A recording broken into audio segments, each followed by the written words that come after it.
오늘은 종교개혁 주일입니다. 오늘 여러분과 함께 나누게 될 말씀의 제목은 구원에 이르는 믿음입니다. 구원에 이르는 믿음. 종교개혁 주일이라는 게 도대체 뭘까요? 해마다 10월 마지막 주가 되면 종교개혁 주일을 우리가 계속 지켜왔어요. 100년이 넘게 지켜왔어요. 왜 지키는 걸까요? 그냥 지키기만 하면 우리의 할 일은 다 끝나는 걸까요? 성경에 보면 이스라엘 백성들에게 하나님이 절기를 지키라고 하신 이유가 있어요. 절기를 왜 지켜야 되느냐 하면 하나님의 은혜를 기억하라고요. 그러면 종교개혁 주일을 지키는 이유는 뭘까요?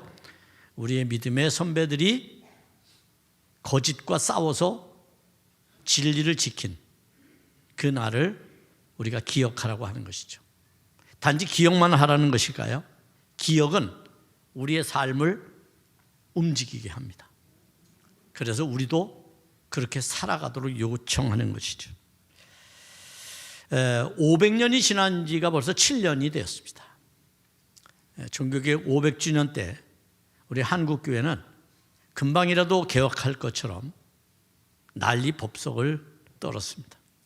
온갖 세미나에, 온갖 집회에, 온갖 설교와 논문 발표와 기타 개혁의 프로그램들이 난무했죠. 그러나 7년이 지난 오늘 어떻습니까? 우리는 오히려 7년 전보다 더 후퇴한 모습을 보게 됩니다. 성경의 구약에 보면 종교개혁은 항상 있어 왔습니다. 구약시대 때부터 성경에 기록이 되어 있어요. 종교개혁의 현상들이. 그리고 그 기록되어 있는 그러한 그 성경을 바탕으로 해서 현대에 이르기까지 종교개혁의 역사를 보면 그 주기가 한 500년 단위로 종교개혁이 이루어지는 것을 볼 수 있습니다. 그러니까 우리는 지금 500년이 지났다는 것은 우리에게도 종교개혁의 시기가 왔다는 것을 의미합니다. 이 시기를 어떻게 선용할 것이냐 라고 하는 것이 한국교회에 주어진 과제 중에 하나라고 볼 수 있겠죠. 뭐 세계교회까지 따지기도 전에 우리는 우리부터 돌아보는 일을 해야 되겠죠. 어쩌면 이와 같은 일은 하나님의 카이로스적 시간이 인간의 크로노스적 시간 속에 개입하시는 하나님의 사건과 섭리로 우리는 볼 수가 있습니다. 그러니까 인간의 삶이 그냥 하나님과 무관하게 살아가는 것이 아니라 하나님의 통치 속에 있다고 하는 것이죠. 그래서 어쩌면 그 시간을 500년 주기로 이 세상에 하나님께서는 파도치기 하고 물결이 일어나도록 우리를 움직이시는지 모르겠습니다. 이런 종교개혁 정신으로 태어난 게 오늘 우리들입니다. 프로테스탄트, 개신교라는 것이죠. 여러분이 흔히 기독교라고 말하면 기독교는 범세계적으로 여러 종파를 한 곳으로 모으는 그런 용어라고 볼 수 있습니다. 소위 말하면 캐톨릭과 서방 종교와 동방 종교 그리고 개신교를 한 곳으로 묶는 것을 기독교라고 말하죠. 우리는 거기에서 특별히 분리된 하나의 종파로서 저항 정신을 갖고 있는 프로테스탄트. 그래서 우리는 종교 개혁의 산물이 되는 겁니다. 다시 말하면 프로테스탄트라고 하는 것은 기존의 거짓되고 잘못된 질서를 거부하는 것을 말합니다. 그럼 우리 안에 이런 거부가, 이런 저항 정신이 있는가? 세상의 악에 대하여 저항해 왔는가? 교회 안에서 잘못된 악에 대하여 저항해 왔는가? 우리가 생각해 보면 참 아직도 고칠 것이 많다. 이걸 우리 교회를 향해서 하는 이야기가 아니라 우리 모두를 향해서 하는 이야기다. 이렇게 말할 수가 있습니다. 그렇다면 종교개혁자들은 어떤 정신, 어떤 가치관, 어떤 근거를 가지고 종교개혁을 했을까요? 그냥 막연하게 권력 다툼을 했거나 아니면 분파주의를 만들어서 갈라 세운 것이 아니라 어떤 가치관을 가지고 했다는 거야. 어떤 정신이 그 속에 있다는 거야. 이 정신을 뭐라고 말하느냐 하면 5가지 솔라라고 말합니다. 여러분 이 영상에 있는 것처럼 5가지의 근거가 여기에 기록되어 있습니다. 우선 영상에 있는 대로 보면 우선 첫 번째가 오직 은혜라고 하는 그라티아라고 하는 말이죠. 라틴어입니다. 그라티아. 그래서 솔라 그라티아 그러면 오직 은혜로라고 하는 말입니다. 종교개혁이 왜 오직 은혜라고 말할까요? 당시 로마 캐톨릭은 교황이 구원을 주고 은혜를 베푸는 걸로 생각을 했습니다. 소위 사람이 사람에게 은혜를 베푸는 거죠. 이것은 거짓된 거라는 겁니다. 여러분 지금도 마찬가지입니다. 개신교 안에 어떤 특별한 목사가 어떤 능력 있는 목사가 여러분에게 은혜를 주는 게 아닙니다. 은혜는 누구로부터만 옵니까? 하나님으로부터만 오는 겁니다. 나는 어느 목사님한테 은혜를 많이 받았어. 그것은 여러분이 잘못 말하고 있는 겁니다. 감동을 받았다면 혹시 모릅니다. 영향을 받았다고 그러면 모릅니다. 나는 그 목사님에게 배웠어 라고 말하면 이 말은 옳은 말이죠. 그런데 은혜를 받았다? 잘못된 거예요. 하나님만이 은혜를 주시거든요. 그래서 종교개혁자들은 이 하나님의 은혜를 가로채고 있는 교황권에 대해서 거부를 한 거죠. 그래서 오직 은혜라고 하는 것이 솔라그라티아라고 하는 정신으로 나타나게 된 겁니다. 두 번째는 뭡니까?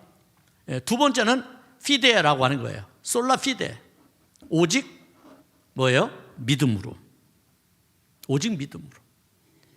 이게 굉장히 중요하죠. 오늘 본문의 말씀도 이 믿음에 대한 말씀입니다. 이게 왜 그렇게 중요하냐면 어떤 제도나 어떤 행위로 구원받는 게 아니라는 거예요. 근데 당시 로마 캐톨릭은 면죄부를 사야지만 구원받는다고 이해를 했습니다. 구원이 어떤 조건이 붙으면 안 되는 거죠. 당시 유대인들은 율법으로 구원받는다고 생각했어요. 그래서 율법을 지킬 것을 강요했죠. 그것은 참된 구원의 조건이 될 수가 없습니다. 구원은 오직 뭘로 받아요? 믿음으로 받는 겁니다. 그것이 오늘 본문에 우리에게 주는 말씀의 요지라고 할 수가 있습니다. 세 번째는 뭔가요? 세 번째는 여러분 크리스투스, 도저히 말하면 오직 그리스도로 라고 하는 거예요. 교황이 아니라 그리스도. 여러분 안에 예수만 보이시기를 바랍니다. 그게 필요합니다. 오늘날 우리 한국교회에 이런 가치관이 참으로 많이 무너졌습니다. 사람에 의해서 움직여지고 사람에 의해서 끌려다니고 하는 일들이 너무 많습니다. 그리스도만이 진리이고 그리스도만이 구원의 길이라고 하는 것을 깨닫기를 바랍니다. 그래서 그리스도를 따라가야 되는 거죠. 그리스도를 따르는 것이 크리스찬이고 그리스도를 따르는 것이 제자라고 말할 수 있습니다. 그리고 네 번째로 스크립티아, 스크립투라. 여러분 뭐예요? 이것은 오직 성령으로 아니죠. 오직 성경으로 되는 거예요. 성경. 성경이 우리의 표준입니다. 신앙의 표준이고 삶의 표준이고 성경이 우리의 영혼의 표준입니다. 성경 이외에는 모든 것이 다 표준이 될 수가 없습니다. 물론 우리가 세상에 공부하다 보면 교과서도 있고 참고서도 있잖아요. 여러분들이 가지고 있는 개개인의 은혜로운 것들, 믿음의 어떤 상황들은 참고서에 지나지 않아요. 참고서는 교과서가 될 수가 없어요. 오직 성경으로만 해석돼야 돼요. 참과 거짓은 성경으로 분리가 되고 구분됩니다. 여러분이 쫓고 배우고 익혀야 될 건 성경이지 다른 게 아닙니다. 근데 오늘날 보면 수많은 여러 일들이 있습니다. 뭐 성령학교라는 것을 만들어 가지고 마치 뭐 성령이 뭐 자기들의 전유물처럼 그렇게 하는 성령학교가 있어요, 여러분. 세상에 성경에도 없는 얘기들이 얼마나 많이 도용되고 활용되고 사람들을 미혹하고 유혹하고 그들의 호주머니를 탐내는지 몰라요. 이런 것으로부터 저항할 줄 알아야 돼요, 여러분. 이단도 마찬가지입니다. 이단 교주를 섬기는 거잖아요. 거기로부터 저항할 수 있는 힘이 여러분에게 있어야 돼요. 그렇지 않으면 여러분도 끌려가는 거예요, 여러분. 마지막이 뭘까요? 솔라 데오 글로리아라고 말합니다. 오직 하나님의 영광. 하나님의 영광만 드러내야 돼요. 그것이 우리에게 필요합니다. 자, 종교개혁이 아무리 선하신 뜻이라도 하나님의 영광이 되지 않는다면 의미가 없어요. 종교개혁이 전쟁을 치러서 될 일은 아니잖아요. 루터가 군사를 일으켜가지고 교황에게 쳐들어간 게 아니잖아요. 교황은 막강한 군사력이 있고 막강한 힘을 가졌지만 루터는 오직 하나님의 말씀으로만 상대했다는 거예요. 오늘날 교회가 이 정신을 잃어버리고 있어요. 힘이 좀 생기면 그 힘을 가지고 싸우려고 해요. 기독교 역사에 그런 예는 없어요. 딱 하나 있었다면 교황이, 여러분이 교과서에 보면 백년전쟁이라는 거 배울 거예요. 교황이 일으킨 전쟁이에요. 소위 말하면 당시 로마 캐톨릭을 믿지 않는 모든 나라들 다 가서 점령해서 강제로 믿게 하려고 전쟁을 일으킨 거예요. 그래서 유럽 사회가 100년 동안 전쟁을 치렀어요. 수많은 사람들이 죽었어요. 그러고도 이겼다면 좀 다행이긴 하겠습니다만 졌어요. 교황이 무릎을 꿇었어요. 누구에게? 이슬람 종교 지도자에게. 그리고 이슬람은 예루살렘에다가 성전이 서 있던 그 자리에다가 모스크를 세웠어요. 차라리 전쟁을 하지 않았다면 우리가 성지순례 할 때 모스크는 보지 않을 겁니다. 그런데 인간의 만용이, 인간의 힘의 논리가 억지를 부리다가 그런 꼴을 당하게 된 거예요. 역사적 교훈에서 배워야죠. 말씀이 세상을 이기는 거지 무기가 세상을 이기는 게 아니에요. 힘이 세상을 이기는 게 아닙니다.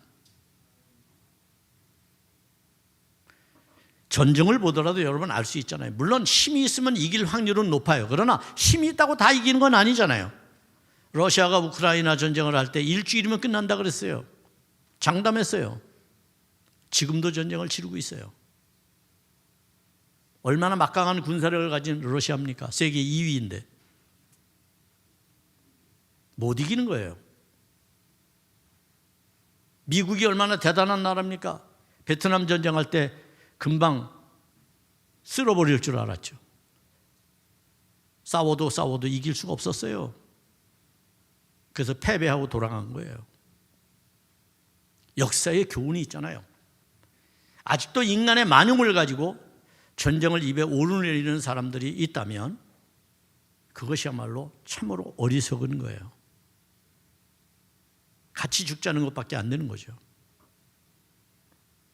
오늘 우리는 하나님 앞에 영광이 되는 삶을 살아야 됩니다. 하나님 나라는 의와 희락과 화평이라고 그랬습니다. 그게 하나님의 나라의 지향점입니다. 모두가 함께 행복하고 모두가 함께 잘 살고 모두가 함께 평등한 그런 하나님의 나라, 누구도 차별받지 않는 나라, 그게 하나님의 나라의 지향점이에요. 그래서 오늘 이 믿음이라는 게 얼마나 중요한지를 다시금 깨닫게 되는 소중한 시간이 여러분에게 있기를 바랍니다. 여러분, 오직 믿음으로만 죄사함을 얻고 구원받는다는 거죠. 신학적으로 보면 이것을 우리는 이신칭의, 이신득의 이렇게 이야기를 합니다. 한문이기는 합니다만 이 말의 뜻은 결국 어떤 말입니까? 갈라디아서 2장 16절에 여기 나오는 말이에요. 사람이 의롭게 되는 것은 율법의 행위로 말미암은 것이 아니요 오직 예수 그리스도를 믿음으로 말미암는 줄 알므로 우리도 그리스도 예수를 믿나니 이는 우리가 율법의 행위로서가 아니고 그리스도를 믿음으로써 의롭다 함을 얻으려 함이라. 율법의 행위로서는 의롭다 함을 얻을 육체가 없다. 여러분, 우리가 육체를 가진 존재들은요, 아무리 법을 자세하게 만들고 아무리 법을 완벽하게 만들어도 지킬 사람이 없어요. 오늘날 이 세상에 아무리 법을 잘 만든 나라가 있더라도 범죄가 없습니까? 율법도 마찬가지예요. 율법을 613가지로 쪼개서 지키도록 강요했지만 그것으로는 구원받을 존재가 없어요. 육체는 그런 거거든요. 그래서 웨슬리 목사님은 완전 성화는 언제 이루어지냐, 완전하면 언제 이루어지냐, 육체를 벗어났을 때. 육체를 가지고는 힘든 거예요. 그렇지만 주님께서 우리를 괜찮다 그러니까 우리가 용납해서 주님 앞에 나오는 거죠. 이게 다 은혜라는 거예요. 은혜. 여러분, 이런 은혜가 우리에게 필요하다는 것이죠. 로마서 3장 27절에서도 말씀합니다. 그런즉 자랑할 때가 어디냐? 있을 수 없느니라. 무슨 법으로 행위로냐? 아니라 오직 믿음의 법밖에는 없다. 하나님 앞에 우리가 나타낼 것 믿음밖에는 없다. 그런 얘기입니다. 곧 의롭게 되는 것은 복음 안에서 그리스도의 중보사역에 근거한 죄인을 향한 하나님의 선언, 즉 구원의 선언, 그것만 존재하는 것입니다. 그러므로 구원은 하나님의 은혜에서 흘러나오는 것이지 인간의 어떤 행위나 사람에 의해서 주어지는 것이 절대 아닙니다. 이것을 우리가 갖는 것을 오직 믿음이라고 말하는 겁니다. 미국의 워싱턴대라고 하는 대학에서 아주 재미있는 실험을 했어요. 그 실험이 뭐냐면 모기를 가지고 실험했어요. 모기를 연구해 보니까 모기의 눈이 굉장히 시력이 나빠요. 거의 그냥 안 보일 정도로 시력이 퇴화가 됐어요. 그 왜 그런가 하고 살펴봤더니 이유가 이렇습니다. 모기는요, 선호하는 색깔이 있다는 겁니다. 그 색깔이 어두운 색깔이래요. 밝은 색은 싫어한대요. 여러분도 경험하시죠? 모기가 밤에 나를 와서 묵니까 낮에 와서 묵니까? 밤에 와서 물잖아요.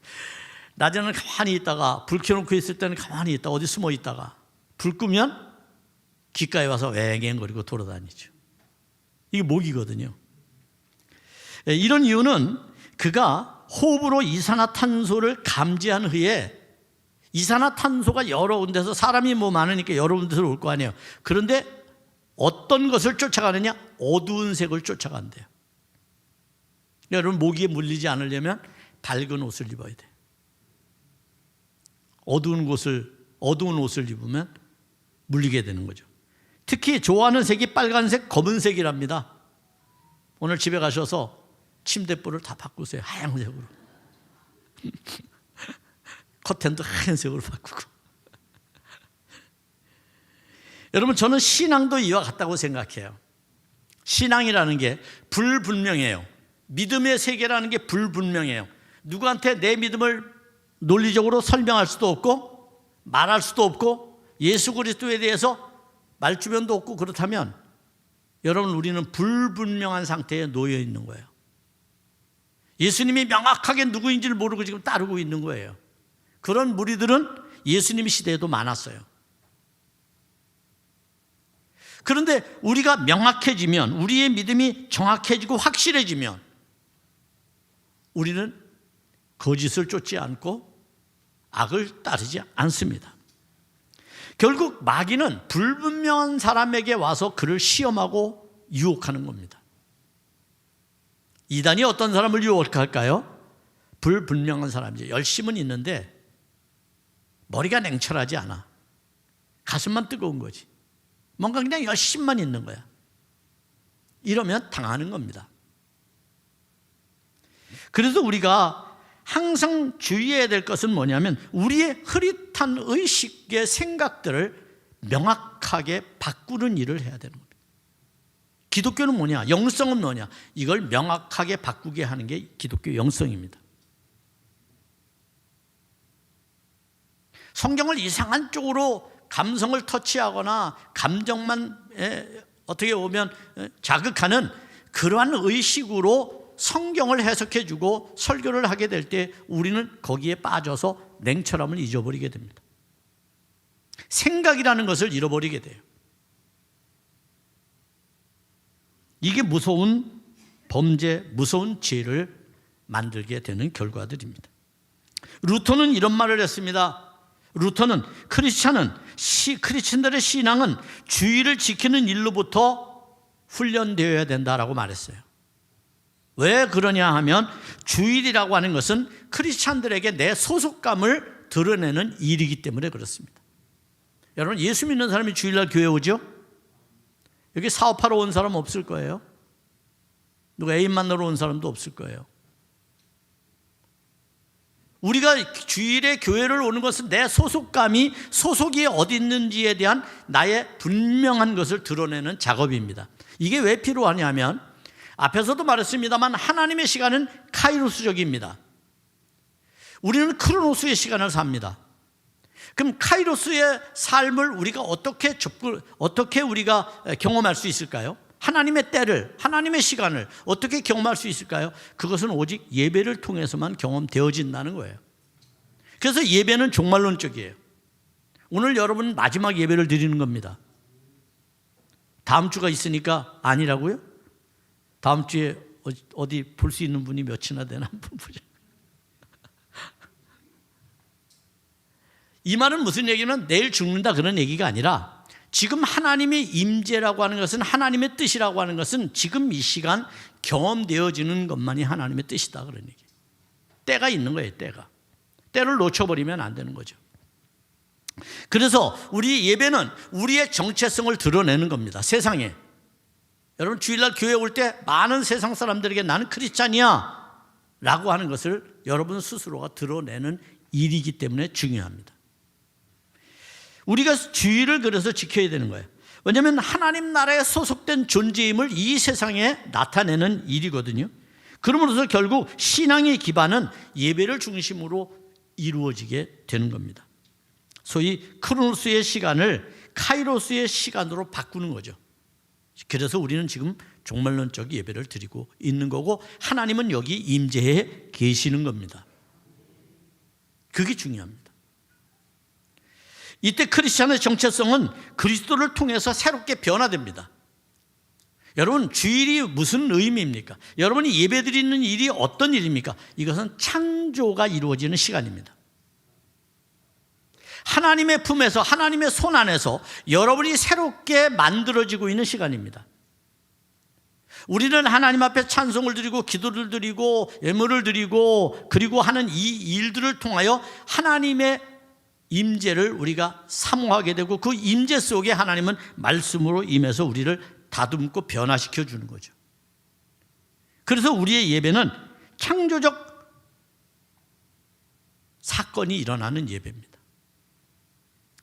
변화가 우리 안에서 일어나야 하는 것이죠. 구원을 위한 우리의 갈망이 이 예배를 통해서 하나님께 드려지게 되는 겁니다. 마치 요한계시록의 마지막에 나오는 것처럼 마라나타 주 예수여 오시옵소서. 이런 마음으로 예배를 드리는 거예요.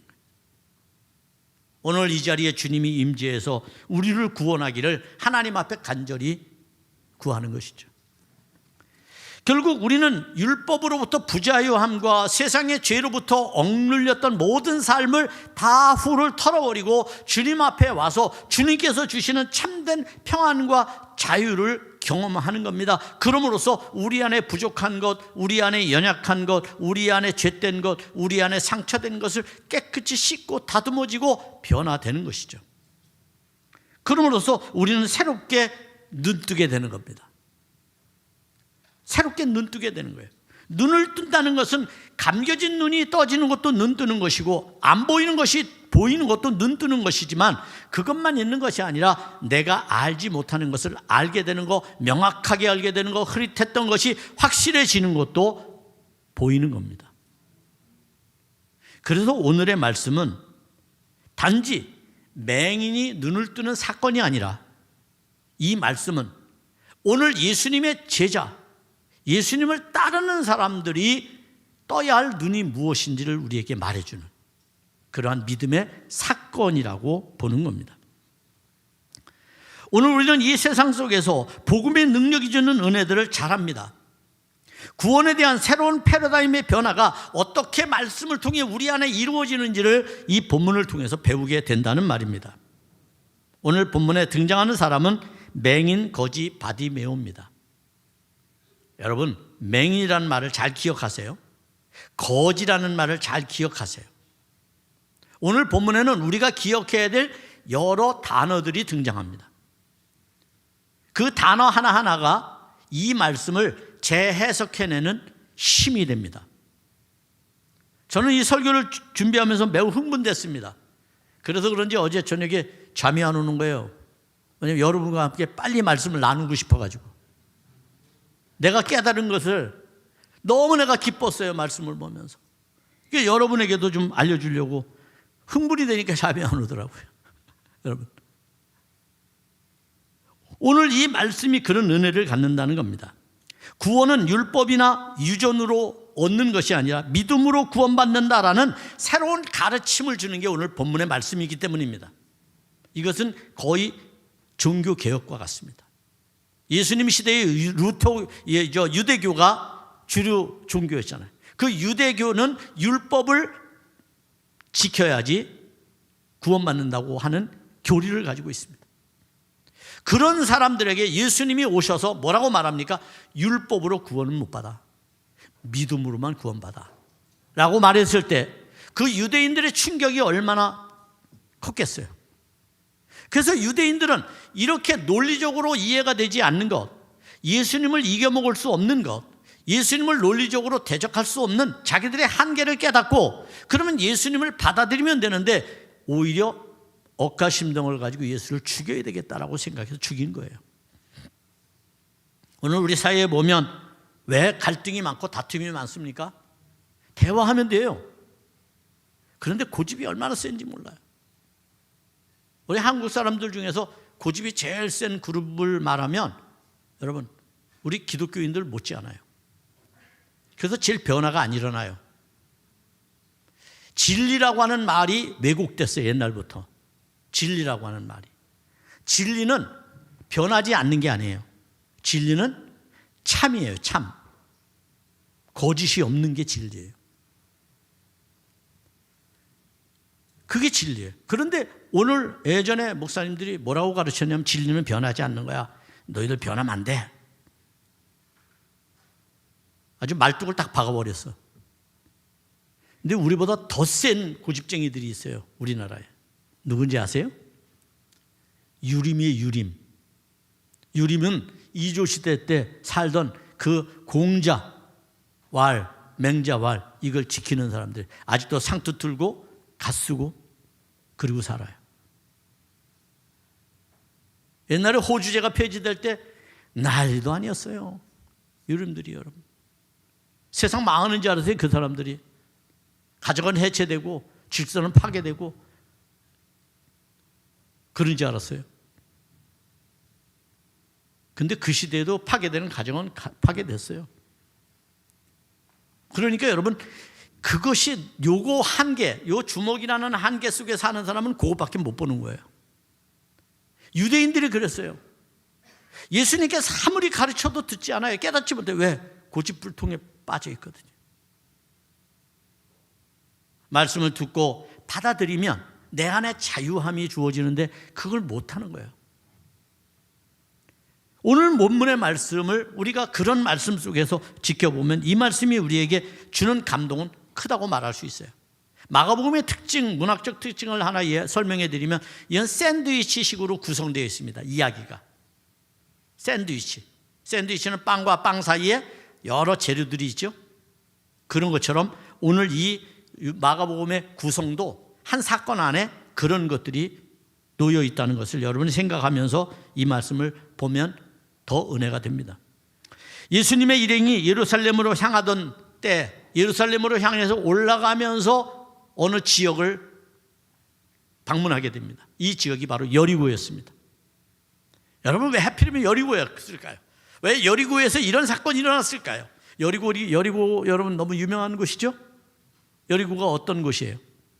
이스라엘 백성들이 가나안 땅에 들어갈 때 첫 번째 그들을 막아 세웠던 성이 바로 여리고 성입니다.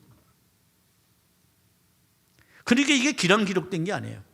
여기는 어떤 의미가 있어요. 여리고 성이 무너지지 않으면 구원의 새로운 눈이 떠질 수 없다는 상징적 의미가 있다고도 얘기할 수 있습니다.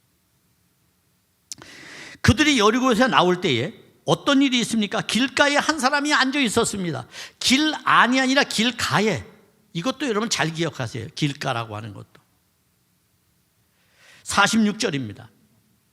그들이 여리고에서 이르렀더니 예수께서 제자들과 허다한 무리와 함께 여리고에서 나갈 때에 디메오의 아들인 맹인 거지 바디메오가 길가에 앉아 있었다라고 말합니다. 왜 그는 마을로 들어가지도 못하고 길가에 앉아 있었을까요? 이것이 우리에게 의문을 주고 이 문제를 푸는데 해답을 제공해 줍니다. 그는 예수님, 나사렛 예수가 지나간다는 이야기를 듣고 언뜻 듣고 소리를 지릅니다. 47절입니다. 이렇게 말합니다.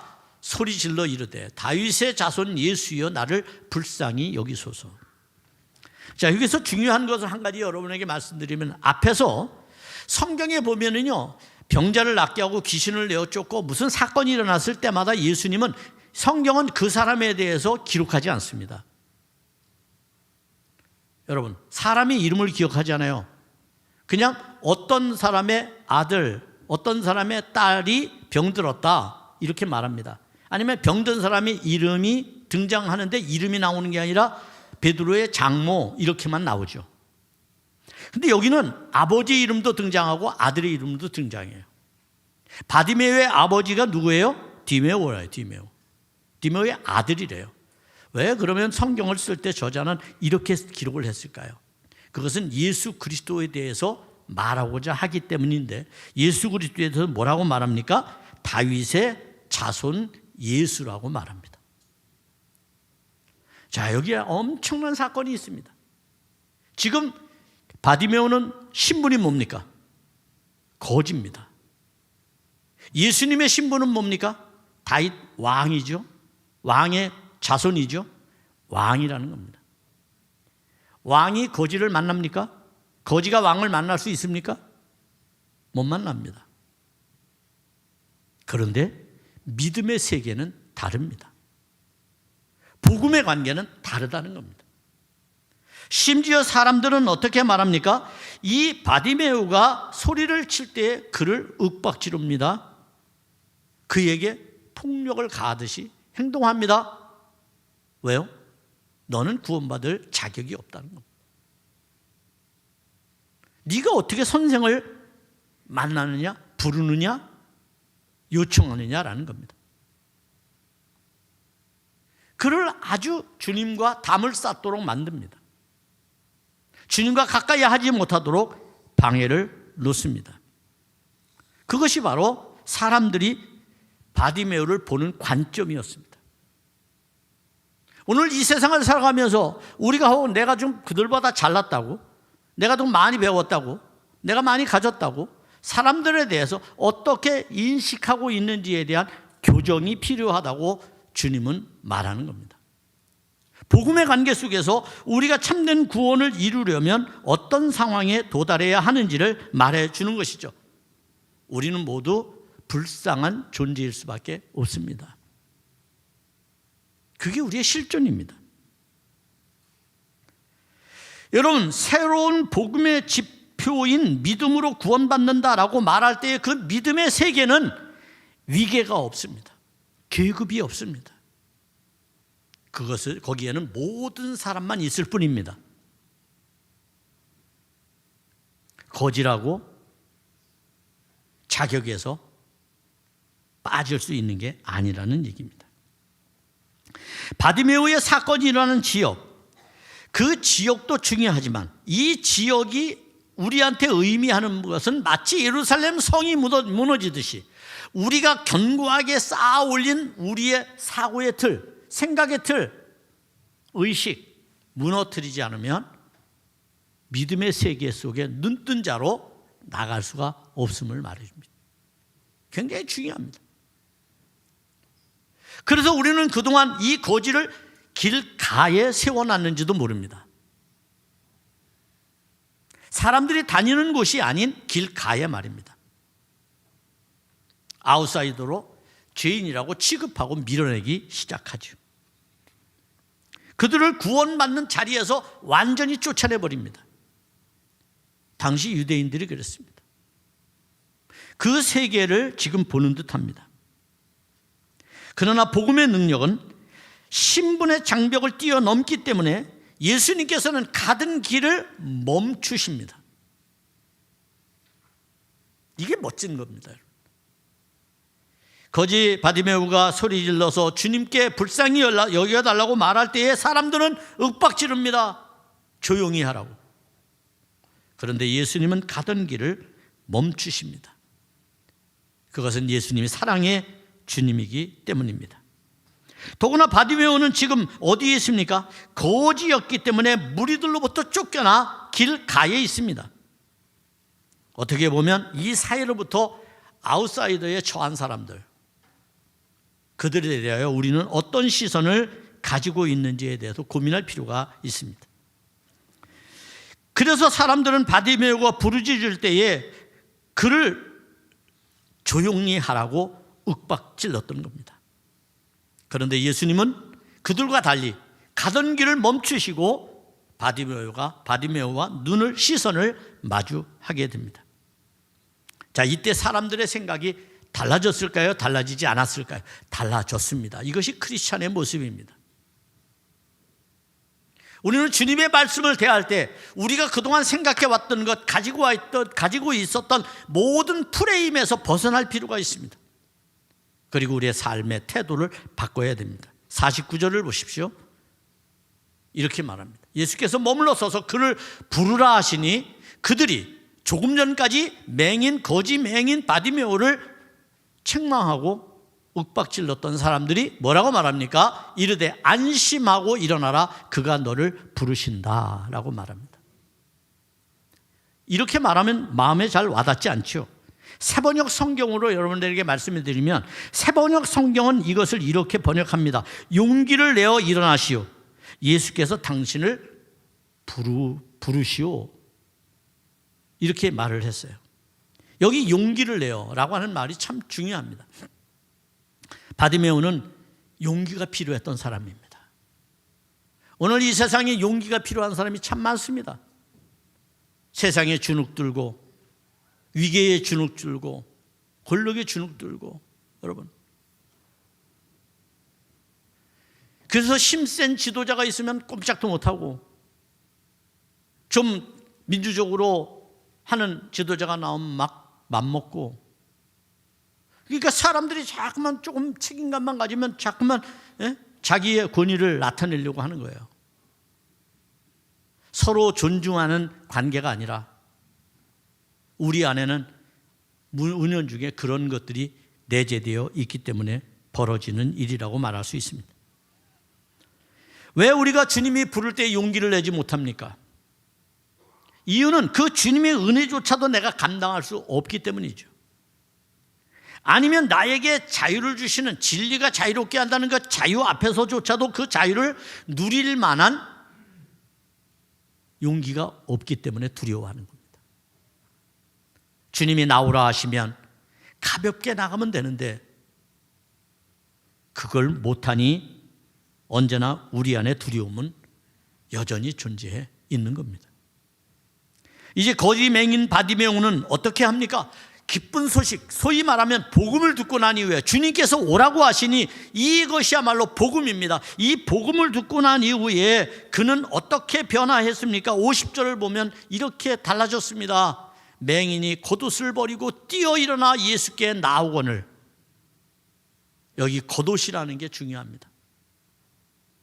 겉옷은, 옷이라는 건 무엇일까요? 그의 신분을 말해주는 거죠. 군인이 입으면 군복이고, 경찰이 입으면 경찰복이고, 소방대원이 입으면 소방 안전을 지키는 사람이고, 양복을 입으면 또 양복에 걸맞는 일을 하는 거고, 각각의 옷은 자기의 신분을 의미합니다. 그는 거지였습니다. 그리고 사회적 신분에서 쫓겨난 존재였습니다. 그는 지금 그것을 다 벗어버리는 겁니다. 용기 없이 어떻게 벗어버립니까? 여러분, 여러분을 짓누르고 있던 게 뭡니까? 나를 위축시키고 겁먹게 하고 두렵게 했던 게 무엇입니까? 벗어 던지시기를 바랍니다. 주님께서 여러분에게 참 자유와 구원의 기쁨을 주실 줄 믿습니다. 오늘 바디메오는 이런 구원의 기쁨을 주님께로부터 얻게 된 겁니다. 뛰어 일어나 주님께 나갔다는 것입니다. 용기가 아니면 어떻게 할 수 있는 일이겠어요? 예수님의 부르심은 육체적인 치유를 위한 필요를 채워주시려고 부르신 것이 아니라 복음 앞에 직면한 한 인간의 실존, 그에 대한 깊은 이해와 의미를 가지고 그를 불러서 그의 믿음을 채워주기 위한 것이었습니다. 따라서 51절에서 예수님께서 이렇게 말합니다. 내게 무엇을 하여 주기를 원하느냐? 라고 말할 때에 우리는 너무 단순하게 맹인이니까, 여러분, 예수님이 지금 이 사람이 맹인인 것을 모릅니까? 거지라는 걸 모릅니까? 다 알고 계십니다. 그럼에도 주님이 그의 실존을 묻는 겁니다. 너가 정말 어떤 존재가 되기를 원하느냐라고 묻는 겁니다. 단지 눈을 뜨게 하는 일이 주님이 하시는 일이 아니라 우리를 존재적 가치로 올려서 하나님 앞에 인정받는, 하나님 앞에 쓰임받는 존재로 만들려고 하는 것이죠. 그래서 이 말은 믿음을 표현할 기회를 주는 겁니다. 주님이 지금 바디메오에게 자신의 믿음을 예수님께 표현해 내기를 원하는 겁니다. 즉 하나님에 대한, 그래서 예수님은 뭐라고 말합니까? 52절에서 이렇게 말하죠. 네 믿음이 너를 구원하였느니라. 네 믿음이 너를 구원하였느니라. 이 말은 무슨 말이에요? 하나님에 대한 궁극적인 요청은 구원에 대한 복음적 관계에서 믿음이 절대적으로 필요함을 설명해 주는 내용입니다. 우리가 주님 앞에 설 때에 필요한 게 뭡니까? 아무것도 없습니다. 오직 믿음만 있으면 됩니다. 오직 믿음만 있으면 됩니다. 오늘날 이 시대에 교회가 해야 될 일은 믿음을 나눠주는 일입니다. 자신의 믿음을 표현할 수 있도록 만들어주는 겁니다. 교회 안에서 자신의 믿음을 마음껏 표현하도록 기회를 주는 겁니다. 그것이 우리에게 필요합니다. 그래서 결국 이 믿음을 통하여 율법의 행위가 아니라 믿음만이 우리를 구원할 수 있음을 말해줍니다. 이제 마지막으로 52절에 보면 믿음을 표현했고 믿음의 자격을 얻게 된 이 바디메오가 어떻게 행동하는지 보십시오, 여러분. 예수께서 이르시되 가라, 네 믿음이 너를 구원하였느니라 이렇게 말씀하니 그가 곧 보게 되어 예수를 길에서 따르니라 라고 했습니다. 이제 드디어 길가에서 길로 나오게 된 겁니다. 구원의 길로 나오게 된 겁니다. 어두움에 칙칙함에 불분명함에 갇혀서 살던 그러한 죄인의 신분에서 밝고 광명하고 환한 길가로 나와서 모든 사람과 동등하게 입장이 바뀌게 된 것이죠.